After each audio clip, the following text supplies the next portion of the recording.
Join our pack. Subscribe to start your adventure. Chapter 12. I began walking up the steps of the underground prison, happy to be away from the dark, gloomy environment in the pack prison. Making my way through the trees, I could hear the footsteps of Blaine trailing after me. He quickly caught up and we silently walked back to the house, both deep in our own thoughts. I had many questions to ask. I wanted to know everything about what happened today, plus we still needed to discuss our previous argument about birth control. And to be honest, it's a discussion that I'm dreading to have with him. Blaine likes to believe that everything he does, whether it's life-destroying or not, is justifiable. That he is able to do whatever he pleases and not have to apologize even when he's in the wrong. I wondered what Blaine was going to do with Melissa and her mate. Blaine wasn't a forgiving person, and I may be his mate and his Luna, but he is the alpha and what he says goes, and he always has the last word. Once we made it to the house, Blaine opened the front door and gently placed his hand at the base of my spine, guiding me to his office. He guided me to his office even though I knew where I was, but he still left his hand on my back, wanting to have some form of contact with me. Even though I was furious with everything that had happened over the past week, I still missed him. I wanted to curse our mate bond and the need to be with him all the time. My wolf was forcing her emotions onto mine, making it difficult to decipher if what I was feeling was from me or her. Both having dominant alpha genes didn't help either. Our emotions are double the average wolf. The moment we got into his office, Blaine picked me up bridal style and carried me to his chair, sitting me on his lap. He snaked his arm around my waist to keep me still and secure on his lap before he turned to open a drawer. Grabbing a mobile from the drawer, he dialed a number while I sat in silence, leaning my head on his shoulder as he put the phone to his ear, waiting for the person to answer. I could hear it ring a few times before the sound of Blaine's beta Adrian's voice answers with a hello. To my agent extraordinaire, Madeline Noban, heartfelt thanks for your unfailing patience, enthusiasm. Why aren't you answering me through the mind link? Blaine questioned in a demanding tone, clearly not appreciating his beta, ignoring him. Sorry. To my agent extraordinaire, Madeline Noban, heartfelt thanks for your unfailing patience, enthusiasm. Slightly occupied at the moment, Adrian replied. It was clear that he was talking about being in the company of an unmated wolf, maybe even a human. Well, I want you in my office in 20 minutes, so make it quick. Blaine replied before cutting the phone off without even saying goodbye. He chucked it onto his desk carelessly before turning his head to face me. What happened this morning shouldn't have ever happened, and I know I need to explain. His tone was serious and firm, meaning that this conversation was going to be quick and direct. As I was telling you earlier, I've known Melissa for years, since I was young. Her father was very close friends with mine, and when I became a teenager they told us that once we both turned 18 and got our wolves we would mate. My father told me that Melissa was to be my Luna. Blaine had disgust riddled in his voice as he uttered the last sentence. Melissa has always had a crush on me, and at one time we were close friends. I've used the nickname Mel since we were young, and sometimes I still call her by it unintentionally. I know, it probably looked awful this morning when she opened the door in my shirt, but I promise you nothing happened, and deep down you know that. You would have felt the pain of me mating someone else. His words sparked jealousy within me. I hated the idea of another female touching him, having the feeling of desire towards him. Blaine was my mate and my wolf, and I were feeling more than possessive over him. She walked in on me in the shower. I don't know how she got into our home without me knowing, but she did. My mind was in a completely different place. To my agent extraordinaire, Madeline Noban, heartfelt thanks for your unfailing patience, enthusiasm. She came here to try and sleep with me. She walked into our bathroom naked, and I chucked my shirt at her. That's why she was wearing one of my shirts. I didn't want to sleep with her, and I could smell the scent of another wolf being there before. But you were too angry to realize that she had slept with another man before she came round here and that the scent of sex was not from me. After I sat in silence replaying everything that he had just said, analyzing every piece of information he had given me, and Blaine sat there in silence allowing me time to think. I was unsure about what to say to everything he had said. I didn't want to start an argument over something that I have now realized is minimal. I knew he wasn't lying because he was allowing me to read his thoughts and his emotions. Melissa has always had a reputation for sleeping around, so I wasn't too surprised. There were much more important things that we needed to discuss. I just want to forget everything that had happened earlier. What I really want to talk about is what happened last week. Blaine raised an eyebrow at me, waiting for me to continue. I could see in his eyes that this wasn't going to be an easy conversation. Deciding to have pups is a joint decision. We both have to agree.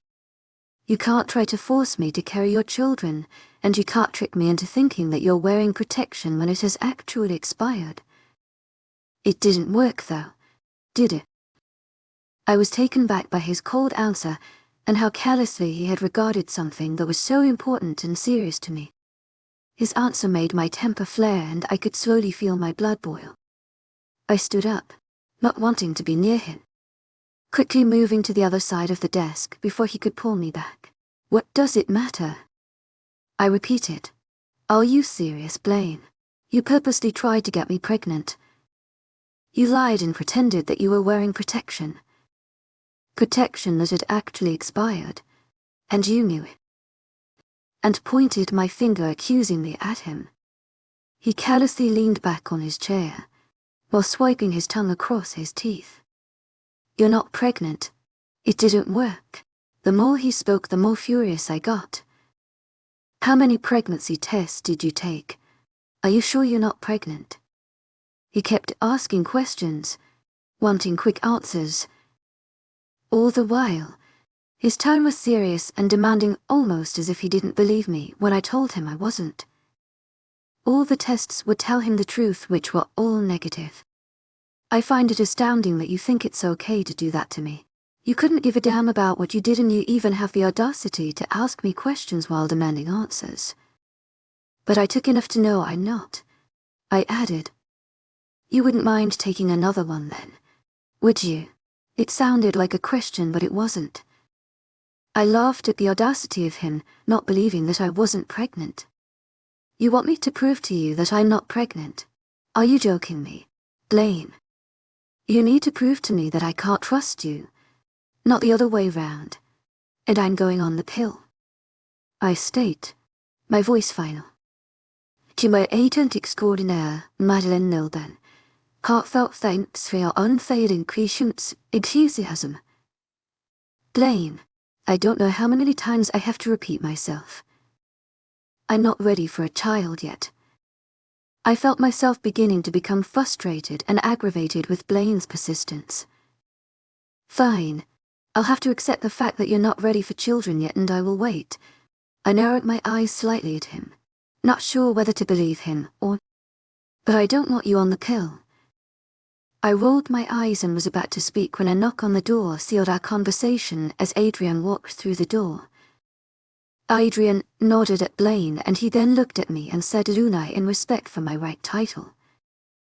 I decided to leave, allowing them to discuss back business in private as I wasn't interested in their conversation.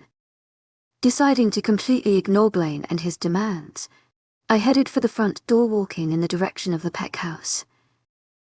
I sent a message to George, the pack doctor. I requested he meet me in infirmary, but to keep our meeting secret. I wasn't about to share my thoughts or my idea with Blaine, as he would disapprove and lose his temper with the situation, especially if he found out I was meeting with his pack doctor. The pack house was loud with boisterous teenagers fighting and shouting at the TV. Mated couples were occupying the couches and keeping watch as some young children raced around the house. I was hoping that nobody would take notice of me, but that was clearly not going to happen. Luna, are you all right? A pack member questioned as I walked through the maze of the mansion looking for the pack infirmary. I stopped and looked up, smiling at the wolf. Yes, I'm fine. Could you show me to the pack infirmary? I have forgotten where it is. The man frowned deeply at me before assessing my whole body. He checking for any injuries as being his alpha female meant that his wolf was guarded and protective of me. Not wanting him to panic and call Blaine, I told him a lie. I'm fine. I heard my best friend was there and I wanted to make sure she was okay. He nodded, seemingly believing me before directing me the way. I followed behind him in silence as he led me to the door of the pack infirmary. Thank you. I smiled before opening the door to the infirmary. I could hear the pack doctor's heartbeat pound at his chest as I walked towards him. He was clearly worried about why I were meeting him in secret. He gestured for me to sit down and I did. I didn't want to waste time and wanting to get straight to the point. How can I help you, Luna? George asked, a little nervously. Unhappy and worried that I told him not to mention us meeting to Blaine. I felt a bit bad that I had ordered him not to tell Blaine. I wasn't surprised he was frightened, as Blaine was a very ruthless alpha and had no problem at twisting your neck, causing your death. I want to go on the pill, I began, but before I could continue, the door of the infirmary was slammed open, causing the whole building to shudder. The door rattled against the floor as it harshly fell off of its hinges, snapping into two. Stood in the doorway was Blaine, who was growling menacingly at me. His eyes were hard and piercing into mine as he clenched his hands into tight fists. He was gripping them so tight that in the silence we could hear his fingers crack underneath his fists whilst he clenches and unclenches his jaw. I sat there in shock as my mate punches a hole into the wall nearest to him. I jumped slightly and my heart began beating roughly against my chest as my dangerous and angry mate began stalking towards me, with a dangerous look lurking in his eyes while fierce growls emitted from his chest. Chapter 13. I was literally shaking inside, but I refused to show Blaine how really terrified I was as he gripped the handles of my chair, blocking me in with no way to escape. His face directly in front of me, his nose practically touching mine as he growled loudly in my face. As calmly as I could, I spoke with a firm voice.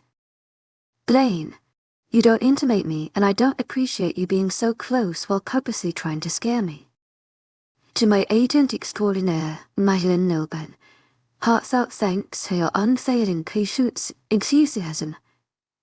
Purposely shoving at his chest, forcing space between us. He lowly growled at me but stayed back. He grabbed me by my arms, pulling me up with him.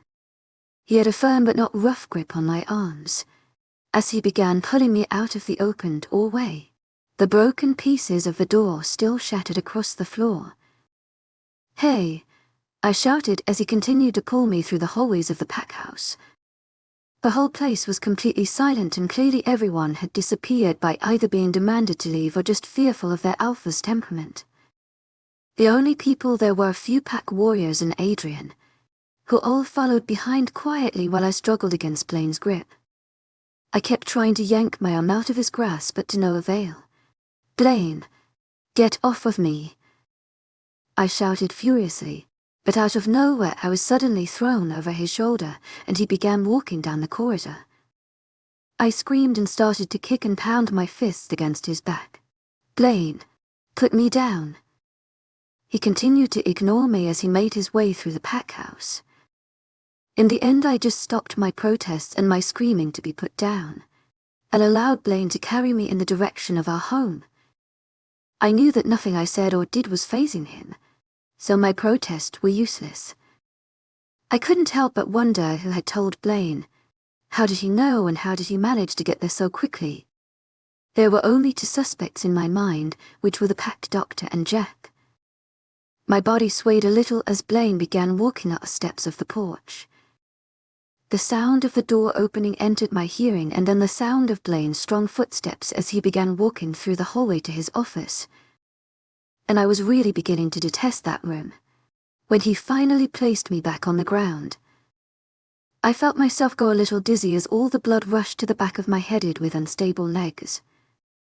Blaine still held on to me, holding me by my hips, helping me stand, while I gained my balance.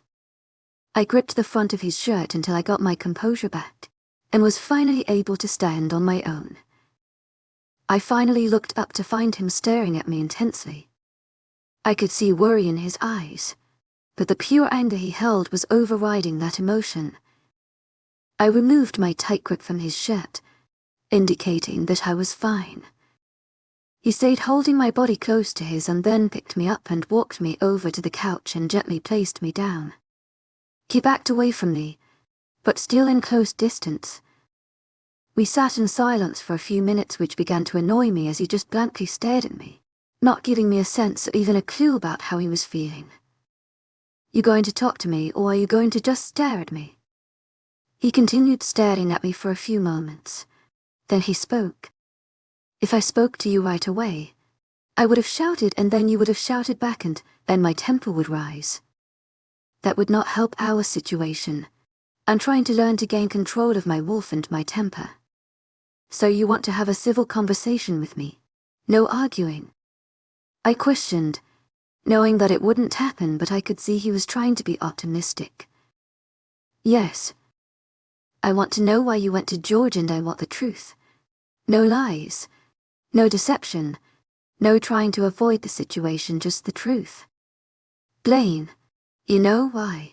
I've told you before, and honestly I'm tired of having the same argument. I want to go on the pill. Children are simply not on my life plan right now. In a few years, yes, but right now I want to focus on the important things. I'm only 18. I'm not ready or even prepared for kids right now. I actually wanted to have a civil conversation about something extremely important instead of us both shouting and screaming. I don't understand why. What difference does it make whether it's now or later? I cut him off, halting his sentence. You just asked the same question I repeatedly ask you. He breathed deeply, signing that he wasn't happy with me interrupting him mid-sentence. You can't use my own words against me. You have no right to go behind my back and ask my pack doctor to lie and deceive me. Do you realize the trouble he could get in for that? To me, that is punishable by death, especially when it comes to my mate. Blaine speaks slowly but with a serious tone. I sat there, thoughtful for a moment. In a way I felt bad, but I was also furious that Blaine would kill the pack doctor for not enclosing information which is technically private and not allowed to be disclosed unless the patient said so. It's private and confidential information, my personal information. No, you would have been responsible for his death. I have rights in the law states that my medical history and anything involving me and doctor is strictly private. I don't have to tell you anything, and you should learn to respect my privacy, like I would yours. Unless it was something extremely important. I could see he was unhappy with my reply. He hated when I mentioned laws or regulations which the human law practiced. It's a good thing we're not human then. We have our own laws and you know that. When it comes to you, I get to know everything and that's final. Just like I have the right to know if you're pregnant. I honestly wanted to roll my eyes at him, but I resisted the urge to. How many times, Blaine? I'm not. I don't have to prove that to you. And for the last time, I'm going on the pill and you simply have no say. If I have to, I'll go to a human doctor. Just take the damn test. Blaine's temper was beginning to rise. His voice was betraying his body language. And don't you dare visit a human doctor. That's extremely dangerous. It's simple, Blaine. It's either the pill or no sex. I was giving him an ultimatum and that was it. A flash of black entered his eyes a second before it disappeared, his wolf clearly not appreciating my comment. The moment I stood, his whole being became alert and alarmed. You're going to take another pregnancy test, Ken. Then we won't have to discuss this again. He stood up. George is coming here and he will be giving you a pregnancy test. There was fire burning in his eyes and it was clear he wasn't giving me any options. I rolled my eyes but agreed. A quiet knock on the door stopped me from replying, and George, our pack doctor, entered the room after Blaine shouted for the person to come in. Here's what you asked for, Alpha. The instructions are in the box and they're very simple to follow. he said hesitantly as he held a box in Blaine's direction. Blaine took the small white box out of his hands and I knew it was a pregnancy test.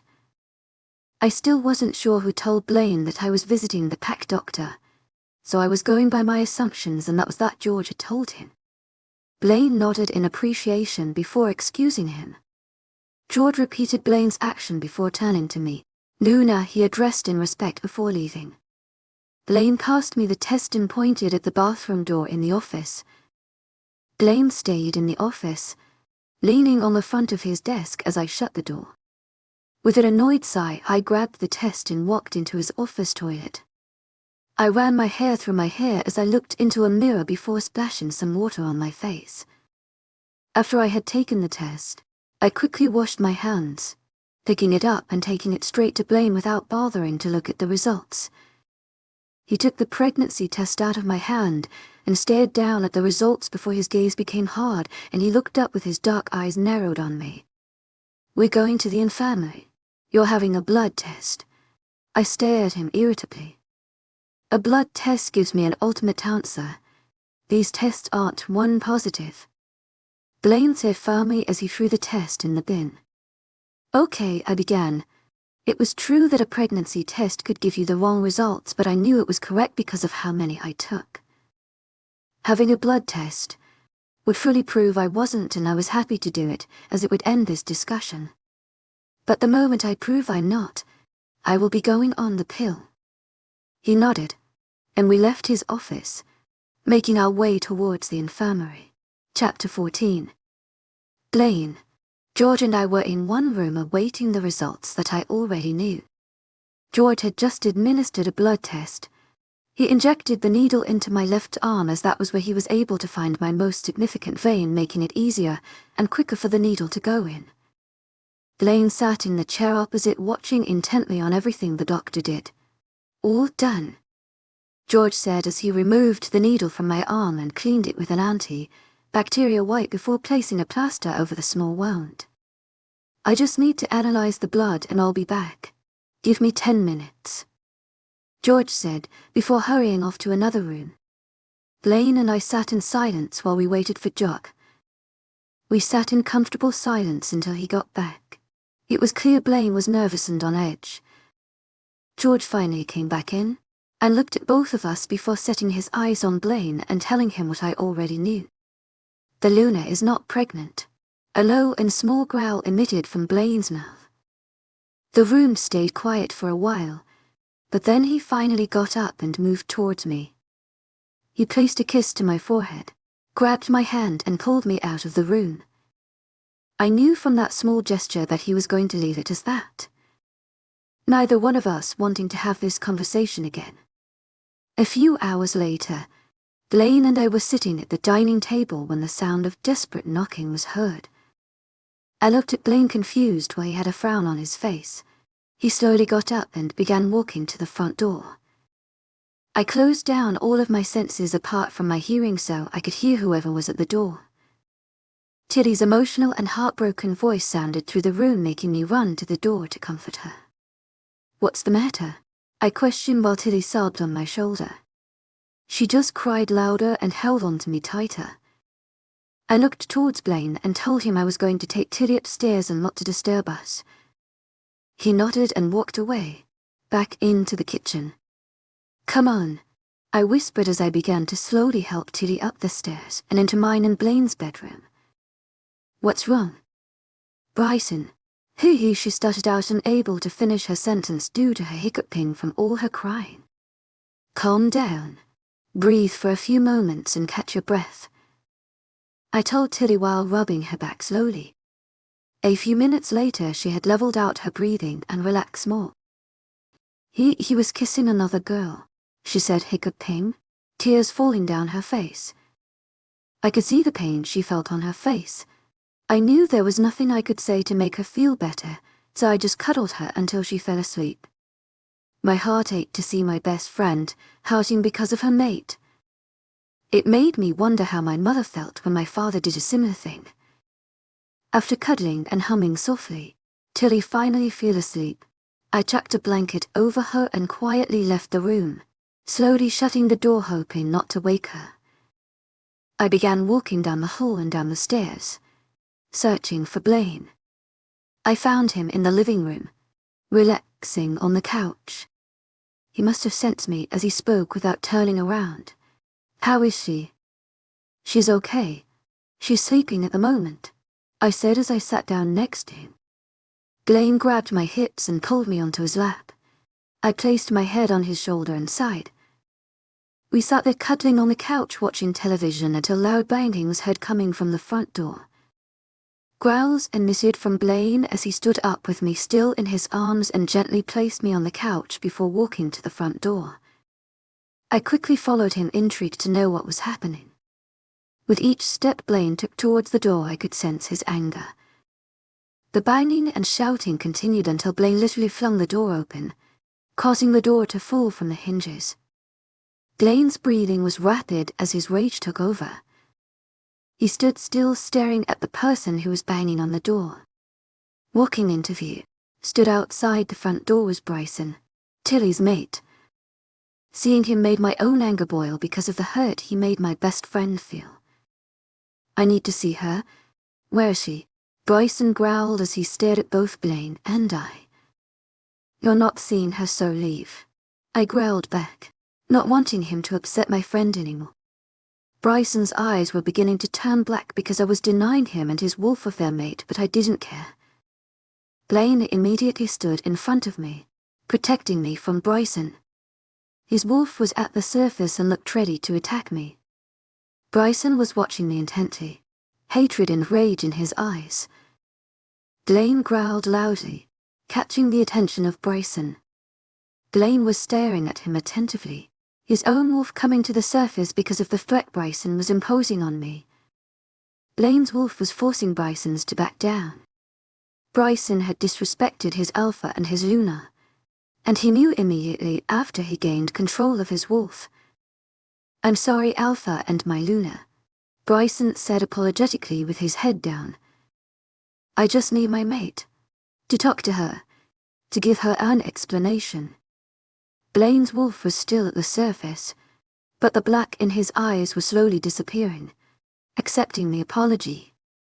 Bryson was generally respectable and very strict wolf, and good friends with Blaine. Footsteps were heard behind us. Tilly was rushing down the stairs, after hearing and sensing her mate, Bryson. She hissed angrily. Her father was the beta of my old pack. Respect has always been drilled into our minds about how important respect is towards your alpha. "What are you doing here? I don't want to see you," she said as she stood next to me, in view of Bryson.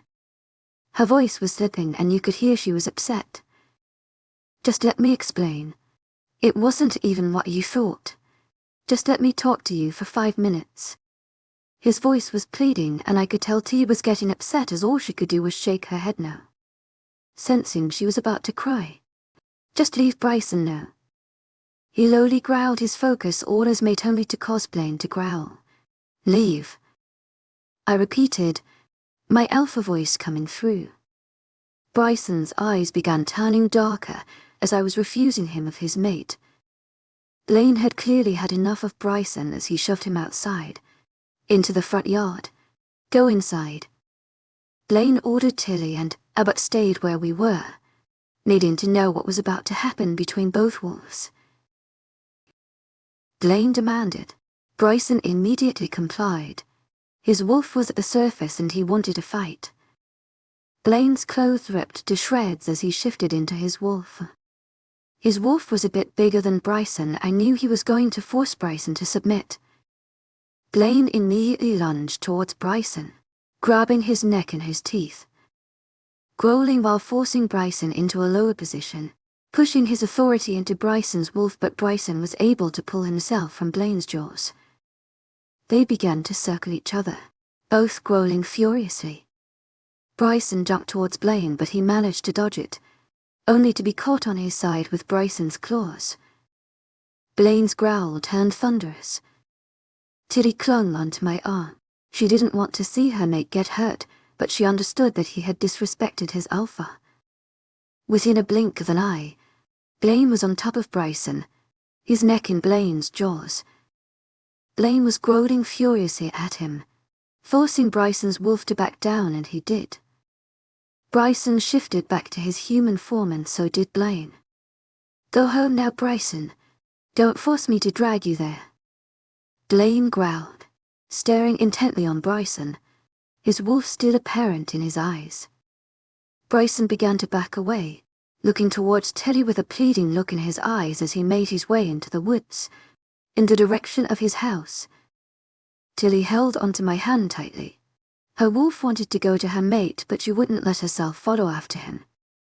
She let go and walked back into the house, towards the kitchen. I stayed at the door, waiting for Blaine as he began walking towards the house. Grabbing a pair of shorts that were hidden by the steps, I analyzed his body as he walked towards me, checking for any injuries. There was a cut to his side, but Blaine didn't seem bothered as he walked towards me, pulling me into him as he got close to me. He held onto me tight before he grabbed my hand, pulling me into the kitchen where Tilly sat. Her arms were folded on the table with her head resting on her hands. She was sobbing quietly.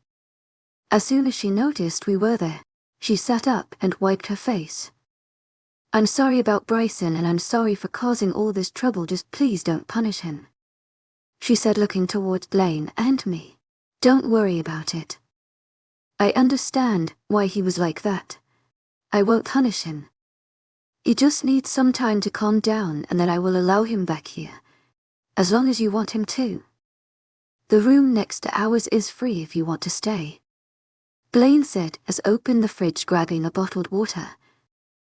I smiled at my mate, happy with how he was dealing with the situation. "Thank you, Alpha," Tilly said with relief in her voice. "You don't need to call me Alpha." As he threw the bottle in the bin, "I need to sort some things out in my office," he stated, looking at Tilly and me before heading towards his office. We moved into the living room, watching the TV, but we soon decided to go to bed because of the loud drilling since Blaine pulled the front door. He had to get someone to fit in a new one.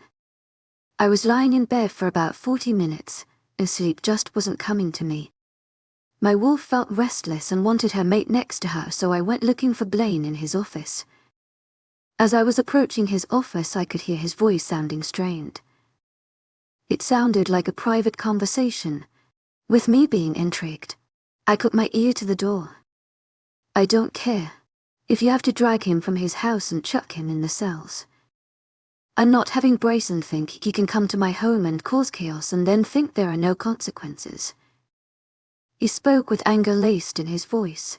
"He's going to learn his lesson." He growled mercilessly. Chapter 15. Did I just hear that right? Blaine was sending Bryson to the pack prison after he promised he wouldn't. My blood began to boil. Blaine had lied. He said that nothing was going to happen to Bryson. Did he just say that because Tilly was emotional? Without knocking, I walk into Blaine's office. His head immediately looked in my direction, wanting to know who just barged into his office unannounced and uninvited. By my face, Blaine could tell I was furious. He told the person on the telephone that he had to go and put the phone down. He rocked his eyebrow up, silently questioning me on why I had entered his office. He said that nothing was going to happen to Bryson, yet here you are demanding one of your pack members to drag him to the pack cells. I said angrily. I kept my voice to a whisper though. I didn't want Tilly to wake up and hear. If he would have listened to me after I told him go home, then he wouldn't be sitting in those cells right now. Not only has he disrespected me and not listened to my orders, he decided to attack my pack members, leaving one in a serious condition. Oh, I was shocked. Bryson attacked other pack members and one was seriously hurt. So it's going to happen now then. I didn't want anything bad to happen. I didn't want to have Tilly more upset than what she already is. I haven't decided yet. His tone had an edge to it, making me wonder if there was more to this. What's that supposed to mean? He will be all right. I frowned at him and sure. Kenny, this doesn't concern you. You're not getting involved in this situation, he said dismissively, turning back to his computer. My frown deepened as I walked further into his office. It concerns me when it has to do with my best friend. I haven't decided yet. I need to make some calls. I'll see you in bed once I've finished. I growled, irritated, but agreed and went to bed, deciding it might help diffuse the situation if we don't have a discussion right now. Once I got into bed, I wondered whether I should tell Tilly. Leaving Bryson in a cell until morning was probably the best thing. He did need to calm down after he attacked innocent pack members because he was enraged with the situation with Tilly. Leaving him there for the night will give him time to think and to calm down. I woke up early the next day, quietly leaving Blaine in bed. I found Tilly awake downstairs with Lena in the kitchen. After greeting them, I told Tilly what had happened, excluding the part where Blaine wouldn't tell me what his punishment would be. Tilly was in hysterics. She couldn't believe that her mate had hurt other pack members, and she apologized for his actions constantly. Lena helped calm Tilly down as she became extremely upset. Once she was more relaxed, we started to walk towards the pack cells. I asked Lena not to say anything to Blaine, and she said she wouldn't, but she was a second mother to Blaine, so. Tilly grabbed my hand as we began descending the stairs to the cells. It was gloomy and dark, not somewhere you'd want to be, and we were met by two guards. "Luna," they both said in unison. "I've come to see Bryson," I said sternly. "Does the Alpha know you're here?" One questioned. Yes, I lied, knowing that he hadn't. "Not that you should be questioning me on what I'm doing." My tone was rough. I didn't want him to question me and then confirm with Blaine. He nodded and moved from the door. "Do you want me to come in with you, Luna?" the other guard asked. "Yes, please," Tilly answered for me. He looked at me for the final answer, even though Tilly said yes.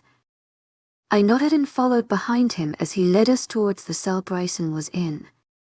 Bryson was lying on his cell bed, with his arms behind his head. As we neared closer to him, he stood up and came towards the bars, sensing his mate was near. He breathed as he saw her, his arms reaching out of the cells wanting to touch her.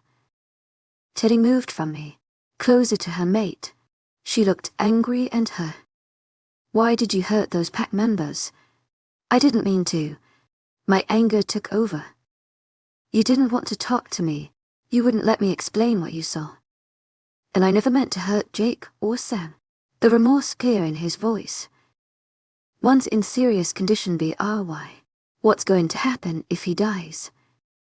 Bryson looked to the ground, then ran a hand through his hair as he turned the other way for a moment. Turning back, he stared into Tilly's sad eyes. "I don't know." He sighed deeply. "I can't think about that right now. I just need to sort us out first. I need to sort out each situation one at a time.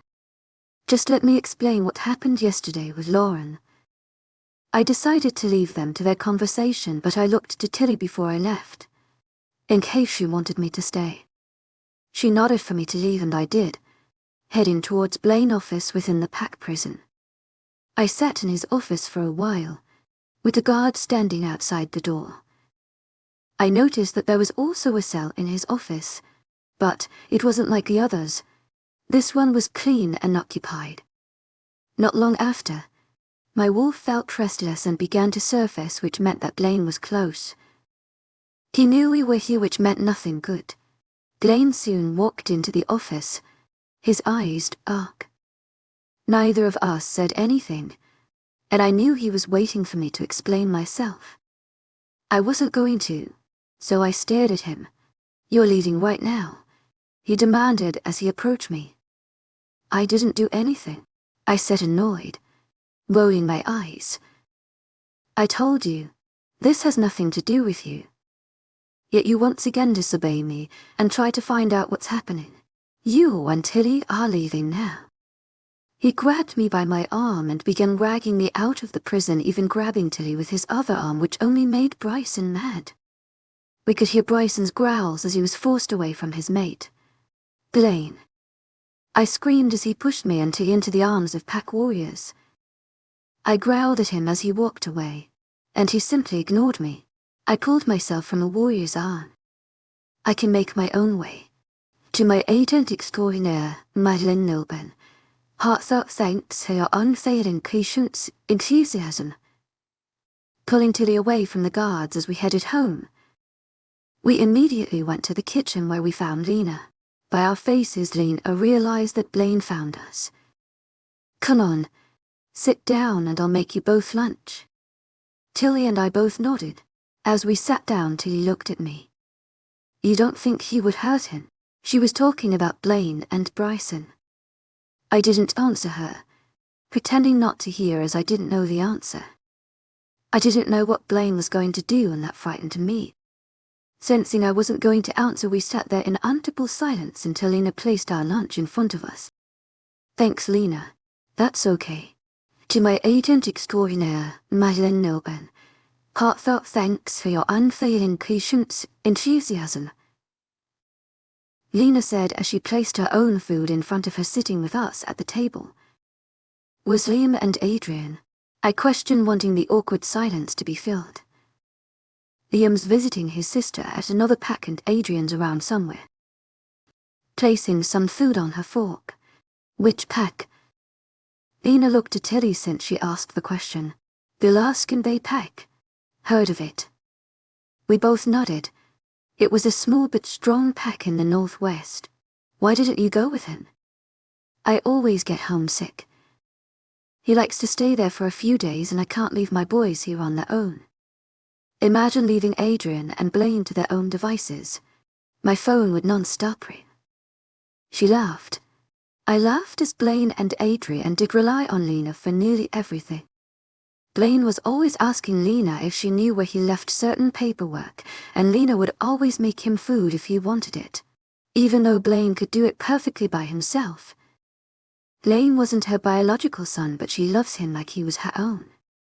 She could always come here if you want, saves you from that journey. To my agent extraordinaire, Blaine, heartfelt thanks for your unfailing patience, enthusiasm. Getting up to wash my plate. Thank you.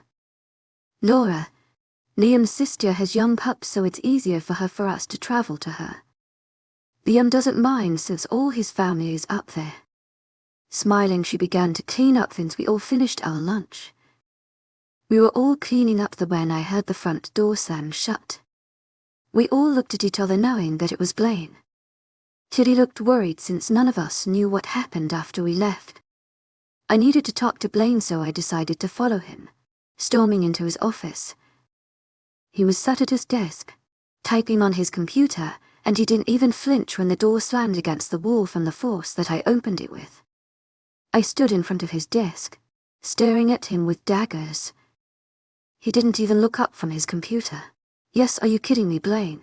Seriously? I questioned, annoyed. What's happened or happening with Bryson? Simply, I rocked my left eyebrow, studying him. If he's fine, then why do I feel like there's something you're not telling me? A smirk appeared on his face, making butterflies appear in my stomach, but not the good ones. What have you done? I questioned, worry clear in my tone. Everyone knew that Blaine was known for his brutal and merciless punishments. If he wants to fight my wolves, then he may. But nobody will stop until death. Chapter 16. For a moment I didn't understand, as if my brain short-circulated for a few seconds. When I finally comprehended what he said, I was bewildered and in complete shock. You're surely not telling me you're going to allow a barbaric fight to ensue in your pack?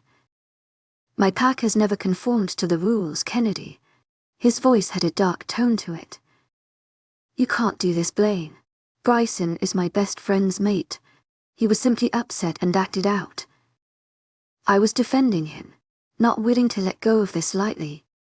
Bryson understands these rules, Kennedy. He was born into this pack and he understands that there's consequences. Blaine's eyes were turning dark. You clearly need to invest in some new rules then, because this is simply not happening. My tone was deadly serious. I needed to protect Tilly and her mate. A growl rumbled deep from within his throat, and Blaine abruptly stood up. "It's a shame you won't be here to see it then." I was confused at his words and I showed him with my frowned facial expression. "Because both you and Tilly will be safely locked in the pack prison," he said before he picked me up, throwing me on his shoulder while walking out the room. I attempted to struggle out of his grip, but he never even seemed fazed as he carried me out of the house and across the woods in the direction of the prison. I was completely furious but also completely useless. As we got closer to his destination, I could hear screaming. I knew immediately that it was Tilly, and I guessed that Blaine had forced someone to grab Tilly as well. No matter how hard I struggled and how much I leaned all my weight onto him, he still managed to swiftly carry me. "Let me go, Blaine." "To my agent extraordinaire, Madeleine Nilben, heartfelt thanks for your unfailing patience, enthusiasm." As we walked past multiple open cells, his prisoners all staring as my mate took Tilly and I into the back room. "Why are you doing this?" I questioned when he put me down, into the office prison cell. "Because this is who I am. This is how I run my pack," he replied simply. "No, Blaine, this is how your father ran the pack." I argued, but he ignored my statement and I watched as he disappeared from view. Once he was out of my sight, I turned to see Tilly sitting on the cell bed. She was quietly sobbing and I could practically feel anxious she was. From the look in her eyes, she knew what was about to happen. "What are we going to do, Kenny? I know Bryson's done wrong, but this, it's just so diabolical." Her voice was begging. She was pleading with me for an answer. I turned back to face the cell doors. I tugged hard at the bars, but to no avail. I leaned my head on the cold cell bars. "We've got to get out of here first, before we think about anything else." I heard the bed creak, indicating that Tilly had stood up, and then I felt her presence standing next to me. I looked to see her, looking at me with a small smile. "I saw Diego standing outside that door," she said, pointing to a wooden door a few feet away. "Maybe we can get his attention and somehow persuade him to let us out." Her voice was hopeful, and I nodded. We had no other options and I was unable to come up with anything. "How are we going to get his attention, though?" Her eyebrows frowning. "We're going to have to scream loud enough until he comes in here," I replied. Werewolf hearing was extremely sensitive. "Gee, okay. Let's just get this over with." Her face showing her displeasure.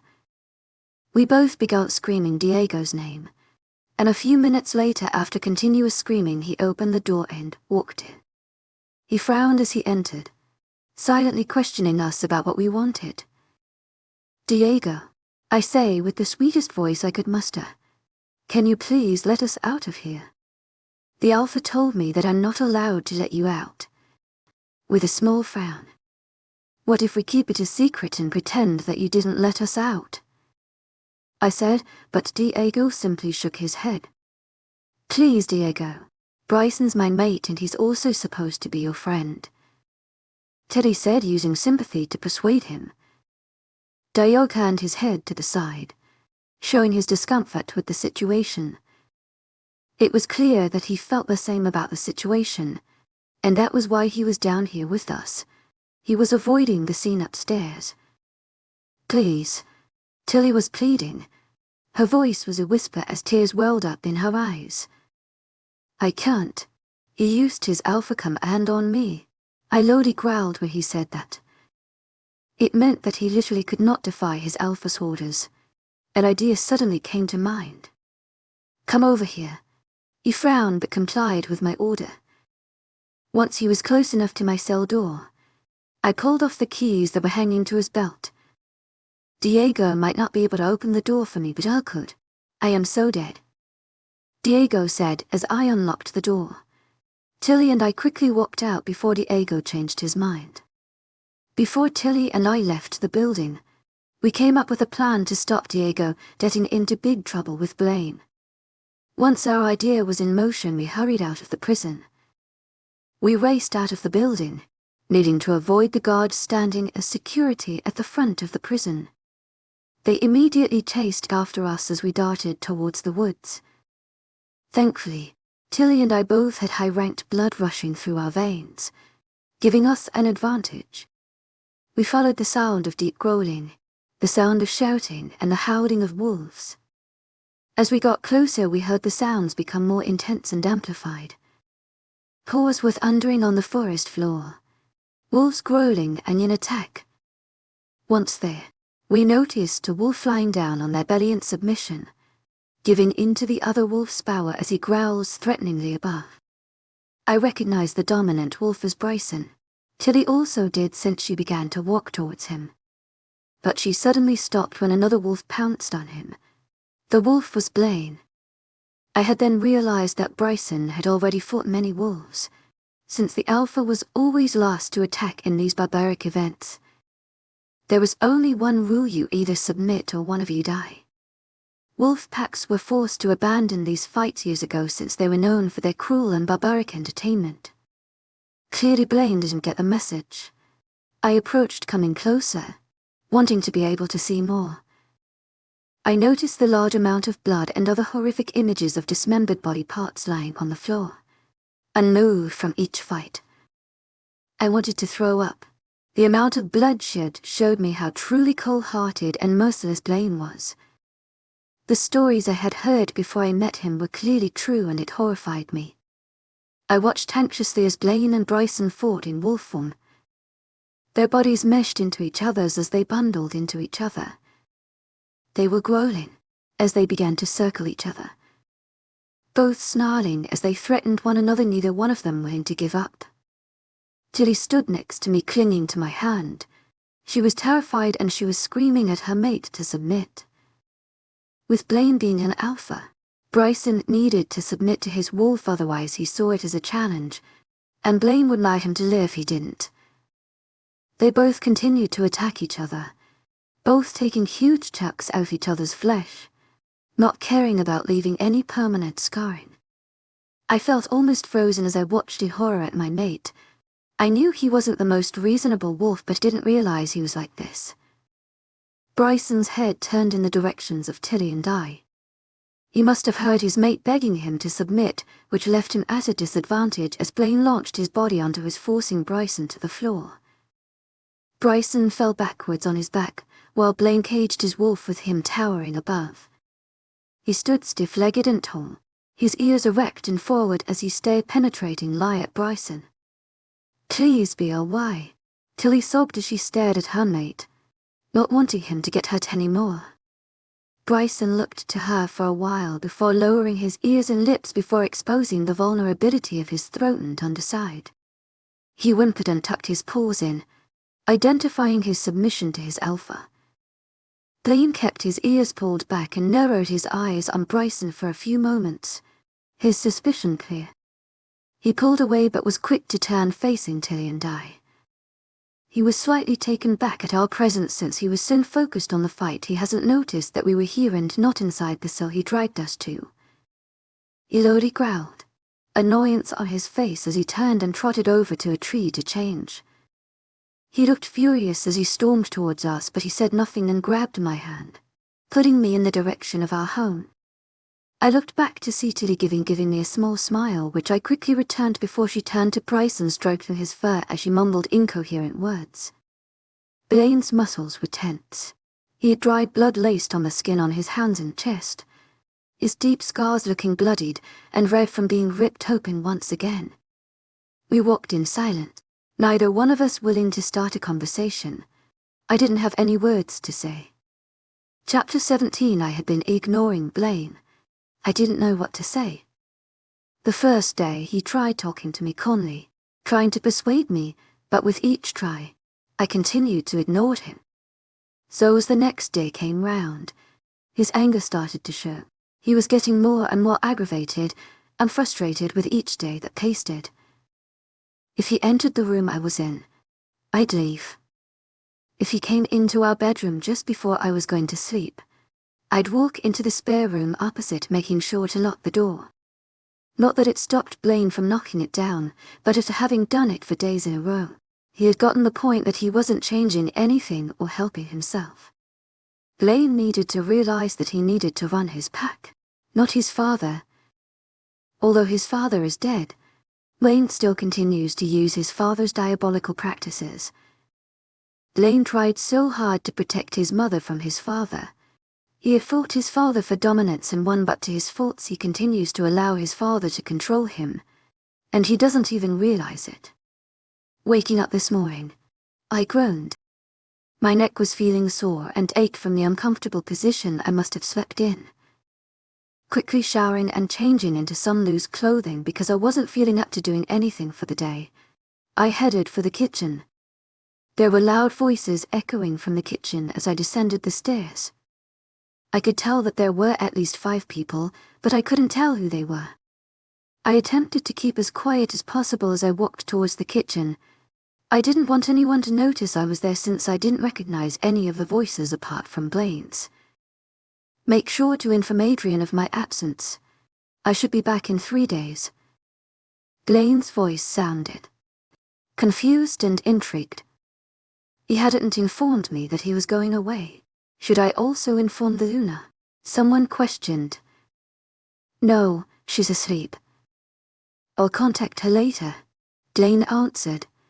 Make sure she's always guarded wherever she wishes to go, but keep her within the territory. I was feeling indecisive, in an annoying predicament on whether or not to go into the kitchen and find out where Blaine was going or whether to go back upstairs and pretend to be asleep to avoid him. My curiosity overruled my thinking as I found myself entering the kitchen where 6 wolves, including Blaine, occupied. All eyes immediately caught mine, making me wish that I had just gone back upstairs. Kennedy, Blaine said, slightly hesitant since I hadn't spoken to him for a week. Where are you going? To my agent extraordinaire, Madeleine Nilben. Heartfelt thanks for your unfailing patience, enthusiasm. Getting straight to the point. He stared at me for a few moments, seeming to decide whether or not he wanted to tell me. I'll be gone for 3 days, was all he said, clearly deciding to go with the latter. Oh really? Where you going? I continued, pushing further. I'll be back by Thursday. I narrowed my eyes at him as I stepped a little closer to him. All eyes were staring at Blaine and I as we began our own staring competition, neither one of us willing to bow down. We had seemingly forgotten about everyone else in the room. Are you visiting another pack? Changing my words slightly, trying to get some information out of him. Blaine stared at me and sighed. I need to leave now. I didn't like how he wasn't answering my questions. All he was doing was ending our conversation, and it only made me feel suspicious. The tension in the room was multiplying with each second that passed. I watched as he picked up a set of keys from the kitchen counter, handing them to one of the guys. Blaine must have mind-linked them to leave as they all quickly dispersed street, leaving Blaine and I alone. Neither one of us said anything as he began to walk towards me. He stopped just before he got to me. He placed a simple kiss on my forehead and left. The muscles in his back constricted underneath his shirt as he walked away. I followed behind him. He walked through the front door and down the stairs and headed towards a car which was waiting for him. Just before he got in, I jumped in the back. I didn't even have any shoes on, only some fluffy socks I threw on this morning, but I didn't care. Kennedy, Blaine called my name, his voice tight. What are you doing? Blaine said with his voice low, his eyebrows crunched together. Coming with you. What else would I be doing? I said sweetly, purposely coming across as sarcastic. You're not coming. Rolling his eyes. Yes, Blaine, I'm coming with you. I replied to his irritated yes. Kennedy, you're not coming with me. I've told you already. I'll be back in 3 days. He was standing just outside of the car, holding onto the car door slightly too tightly, as his handprint seemed to be molding into the steel door frame. I stayed there, sitting still. You know, Blaine, for someone who hasn't spoken to their mate in a week, you sure know how to act when you finally get to speak to them. I heard him sigh, which was surprising as his angry expression began to fade away. Blaine brushed his hand through his hair before focusing his attention on me. I'm not trying to argue with you, Kennedy, especially since we haven't spoken in a week. I just have important meetings and other events which need my attention. I want to come with you. I replied as I grabbed the belt buckle and got myself comfortable in the car.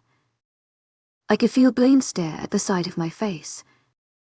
Fine, but we haven't got time to grab you clothes. I'll have to buy you some when we're there. He shut the passenger door shut and got into the driver's seat.